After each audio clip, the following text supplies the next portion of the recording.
selamat pagi pemirsa. Berita Padang hadir kembali hari ini bersama saya Adini dan sejumlah informasi telah kami siapkan untuk Anda. Berikut selengkapnya.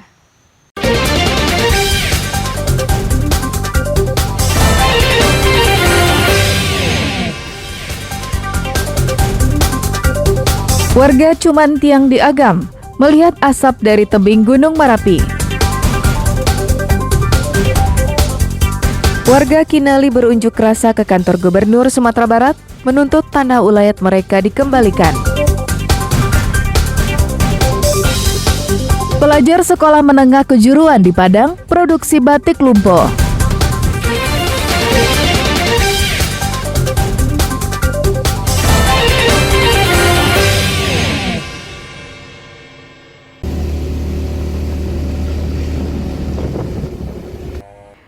Gunung Merapi di Agam dan Tanah Datar hingga kini masih erupsi dan memuntahkan material semburan abu vulkanik.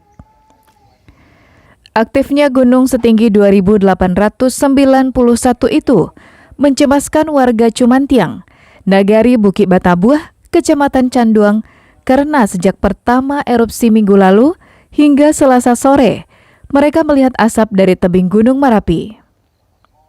Hal ini berbeda dengan warga dari daerah lain yang melihat asap keluar dari atas puncak gunung.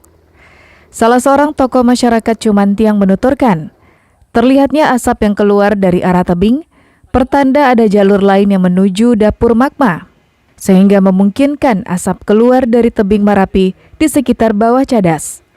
Warga berharap petugas terkait segera meneliti apa yang sebenarnya terjadi. Dari 5 tahun yang lalu itu di arah ke sebelah sini itu tidak pernah mengeluarkan asap. Tapi sekarang ada asap keluar di situ, bahkan berhari-hari tidak pernah berhenti asapnya. Itulah yang kami khawatirkan. Jangan-jangan nanti itulah yang akan meledak kembali gitu. Ini asapnya dari mana, Pak? Bukan dari kawah ya? Kayaknya bukan dari kawah, tapi seolah-olah akan membuat lubang baru gitu.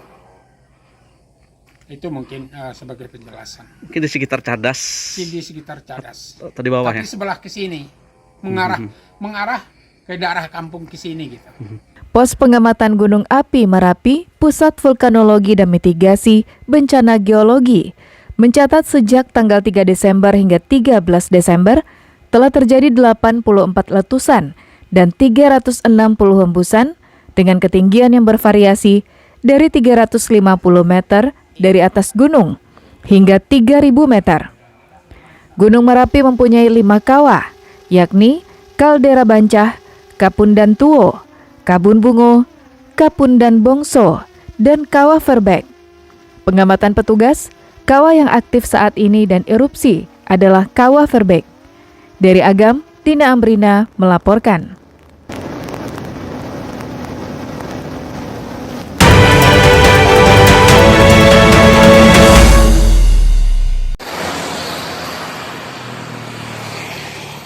Badan Pengawas Pemilu Padang menelusuri pelanggaran kampanye berdasarkan aduan yang disampaikan masyarakat pada Rabu siang.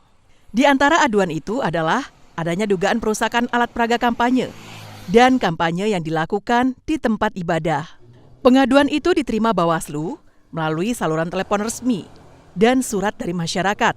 Jika dalam penelusuran itu terbukti adanya unsur pelanggaran, maka Bawaslu akan menindak sesuai mekanisme penanganan pelanggaran yang berlaku.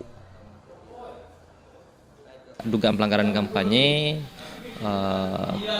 terkait perusakan alat peraga kampanye, dan ada juga informasi dugaan kampanye di tempat ibadah.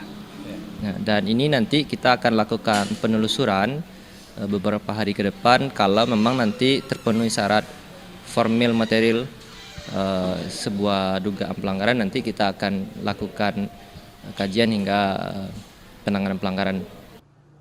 Bawaslu Kota Padang terus melakukan pencegahan pelanggaran di masa kampanye dan meminta peserta pemilu untuk mematuhi aturan sesuai regulasi yang ditetapkan, termasuk tidak berkampanye di tempat yang dilarang. Robiham melaporkan dari Padang.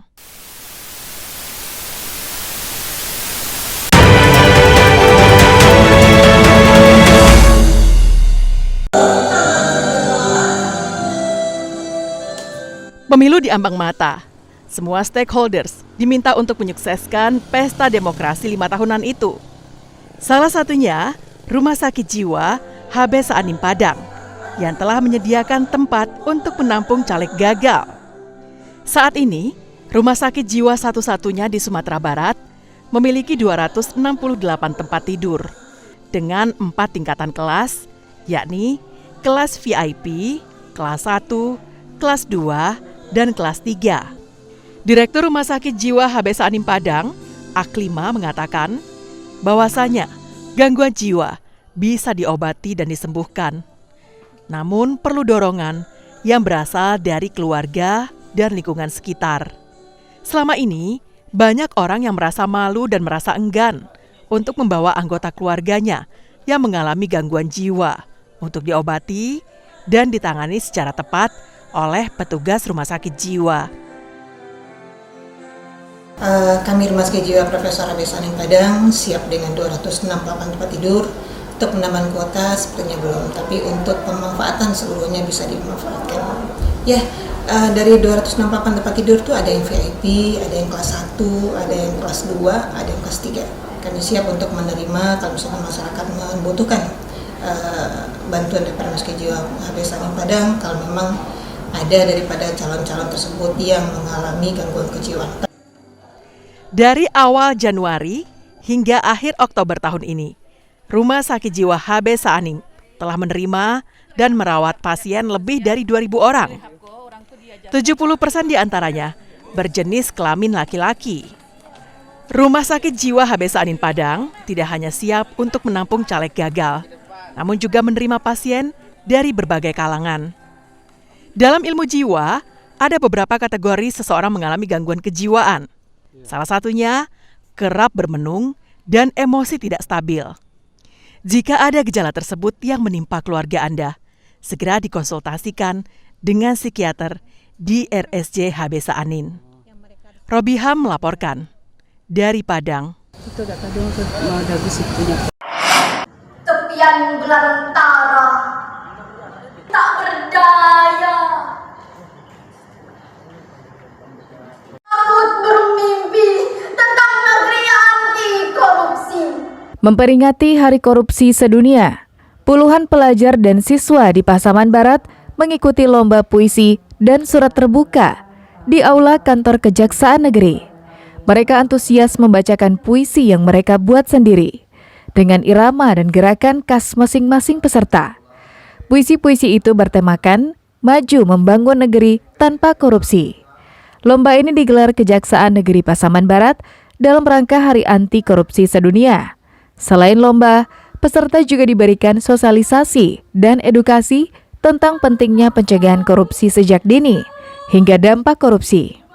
Menurut salah seorang peserta, Saatul Ulia, korupsi harus dilawan mulai dari sejak dini. Selain itu, siswa sebuah SMA negeri ini juga berharap para koruptor bisa ditindak dengan tegas. Korupsi di Indonesia ini sangat luar biasa karena mereka itu menilai jabatan sama harta bukan karena dari potensi nilai moral mereka tapi karena jabatan dan korupsi uang. Jadi mereka yang korupsi itu seharusnya bagaimana sih? Harus ditindaklanjut, dihukum pidana serta tidak boleh diampuni dan dikasih. Isinya tentang pemberantasan korupsi sejak dini. Sejak dini. Apa yang harus kita lakukan terhadap pelaku korupsi itu? Harus menjalankan hukum. Hukum.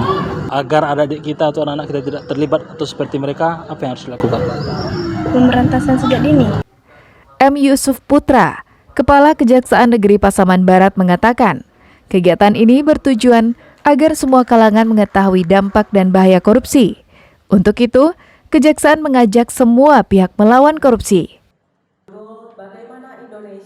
Terkait dengan korupsi ini sudah menjadi isu bersama dan tidak cukup hanya dengan sentuhan aspek hukum semata, tidak cukup dengan melakukan penegakan hukum semata, kita memenjarakan, kemudian merampas, menyita dan melelang aset-aset terpidana korupsi. Tapi juga kita harus menggunakan pendekatan-pendekatan lainnya. Kejaksaan Negeri Pasaman Barat berharap agar peserta bisa menjadi garda terdepan dalam mencegah korupsi di Pasaman Barat. Safaatul Ulum melaporkan dari Pasaman Barat.